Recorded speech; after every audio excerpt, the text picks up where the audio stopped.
Hello and welcome back to the channel. Today someone submitted a video that he wanted reviewed on my Discord, so I have not watched the video yet. It's going to be a blind react. We're going to watch it all the way through, and then we're going to go back clip by clip and get feedback. I have no idea if it's great. I have no idea if it's amazing. We're going to watch it now.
That was pretty good. Right off the bat, the heavy Daniel Bertolo influence in the kind of epic, world's most amazing, world's craziest cinematic video. The main thing that is important to remember is what type of property video is going to be appropriate for for any given property. There's kind of a lot to go over in this video, so let's just pop in and kind of go scene by scene. I'll say, what I really liked about it and what was good about it, and then maybe what can be improved. So, starting out, yeah, totally, that's a great shot.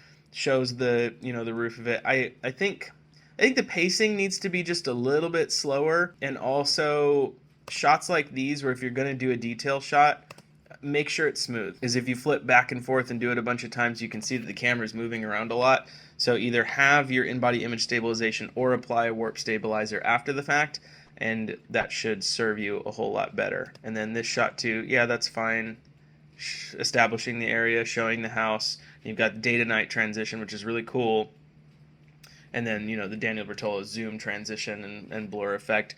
And it's really cool, but it gets old after just a little while, and this is more suited for luxury properties where, I think my main gripe with videos like this is that it doesn't showcase the property really well. And, yes, it's really cool because you're doing, the wide establishing shots and then the detail shots and wide establishing shots, and you're moving around and it captures your attention. Yes, but it has to be done with extra care, and it can't be repetitive. This is why I said that you have to know what kind of listing video to do for any given property, because in this video I didn't see any bedrooms. All I saw was living room and kitchen and outdoor patio, and then a couple drone shots. And it's a good video, it's done well, but it cycles through the same shots over and over again. So if we just keep playing it here, we got the living room, then a detail shot, reveal, and then we're back in the living room. Now we're on the patio, and then we do some reveals of the patio, and then we get a really quick, from the ground level looking up, and then we're back in the living room getting the same shot, and then we're back into the kitchen getting, for all intents and purposes, the same shot that, goes into a cool drone shot, which I do like this drone shot, but it doesn't give a really good indication of what's around the property. So I do like the hype videos where it's the world's most cinematic listing video and it's, world's craziest, most hype thing. I get it. It makes sense for $2 million, $3 million, $4 million properties when a realtor really wants that video or that property to shine and sell fast because it's going to capture a lot of attention.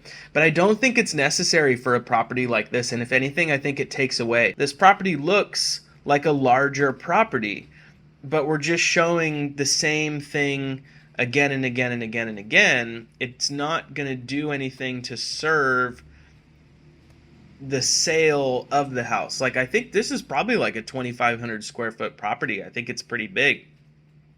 So I don't think that there's any reason to only showcase the living room and the kitchen and the patio. The day to night transitions are good. One thing I would say is that the key thing of the Daniel Bertolo kind of hype listing videos is the long walks and then doing the zoom transitions. But you have to make sure that you're walking smooth, because when you do, I think it's like a 20x, because he has everybody edit the videos in Final Cut Pro, and you can use the range tool and you can do the 20x speed, and that ends up looking cool if it's exceedingly smooth and you did it right. And I think you just need to pay a little bit more attention to doing it as smoothly as you possibly can. But then we come back into the patio, another zoom, we're back in the living room, we do another reveal shot, another reveal shot. I do like seeing something like that, because that's a new angle that we haven't seen before. That's nice. Show the bathroom. Okay, so one bedroom. It's just very quick. And then again, it's the same shot again and again and again and again. So, and then it goes back to the kitchen. A reveal shot, the reveal shots of doing the same exact thing. Like, show some of the other aspects of the property.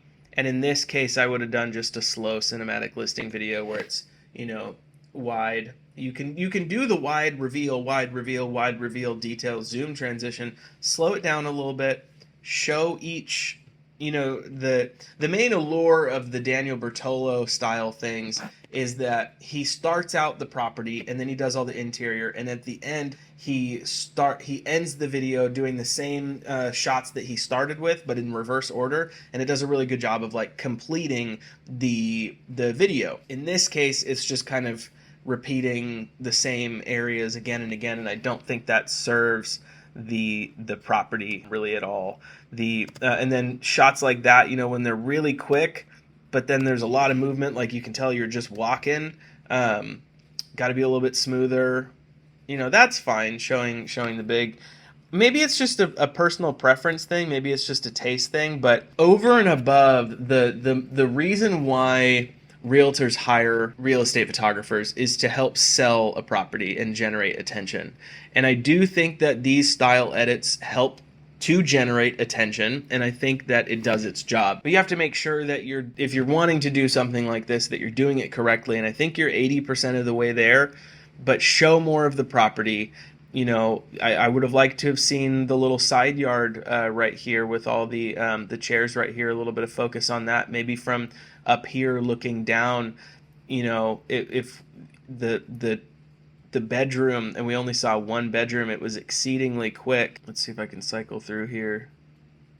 Yeah, and you don't see really any of the, like, you see the bed and the window, and then the same shot but a little bit higher. I don't know what your subject is there. So I think a little bit more purposeful planning will, because you've obviously got the know-how to do like a really crazy listing video, and if you ever got into a luxury property, I think you'd do it exceedingly well. But for properties like this, I think you're overdoing it, and especially if you're, like, if you can charge $1,500, $2,000 for this listing video, sure, and the realtor's happy with it, that's fine. But the main thing that we have to do is we have to showcase the space in order to sell it, and not every property is going to benefit from kind of the more hype modern listing video styles.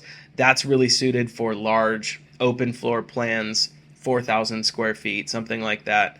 And then you have to make sure that you're showcasing each and every single room properly. Like, if you look at Daniel Bertolo's videos, he has a 12 to 24 millimeter G Master lens. So even though his shots are quick, they're exceedingly wide. Like, if he shows a bathroom, you're going to see the entire bathroom in the frame because it's 12 millimeters. Whereas this, I think this was maybe shot with something more like a 16 millimeter. So he's a big proponent of like, hey, gear doesn't matter, but that's kind of BS, because in his case, the style in which he shoots relies on the wide establishing shots being as wide as possible, and then the close shots being as close as possible. So I think he uses an FX6 or FX9, and then he uses the 12 to 24 millimeter G Master lens, and then he uses the 85 millimeter Sony f1.2, I believe, is his gear setup. And that works exceedingly well, and he's selling, this coaching program, but it's more of like he's selling a community, which is fine. More power to him. I've talked to him on the phone a few times. He's a nice enough guy. I wish him all the success in the world. But I think there has to be a differentiation of what the type of property you're shooting, like the type of listing video that it's going to most benefit from. Because this listing video just screams to me, it's like, I paid $4,000 for his program. I want to do every single listing video like this. I'm hyped up. And that's great. But, you don't need to do every listing video like this. And in this case, you kind of do, like, you kind of showing off and being like, oh, look at what I can do. It was more about you and your skills rather than the property. And that's what we're getting paid to do, is to showcase the property. So I hope the realtor was happy with it. I hope that they were happy with the video that they got.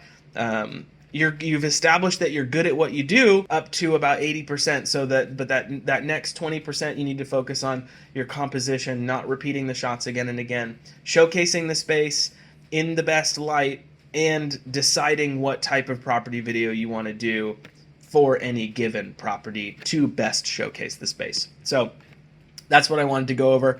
Hopefully you learned something from this and you gleaned some good information. There's some good stuff in there. I do like those, super speed zoom transitions. I like them. I like the Daniel Bertolo style, but you have to know when to use it and when to not. Coaching program still available down below. Get my book, get my, coaching get everything I have to offer. I'm tired, but yeah, hopefully you learned something. I'm glad you're here. I'm going to be making a ton more videos because I stopped making videos because I got COVID, and then my nanny bailed on me. So my new nanny started yesterday. It's been going well. So I'm back in the office making a ton of videos. Hopefully you are along for the ride. Thanks for watching. I'll see you in the next one. Goodbye.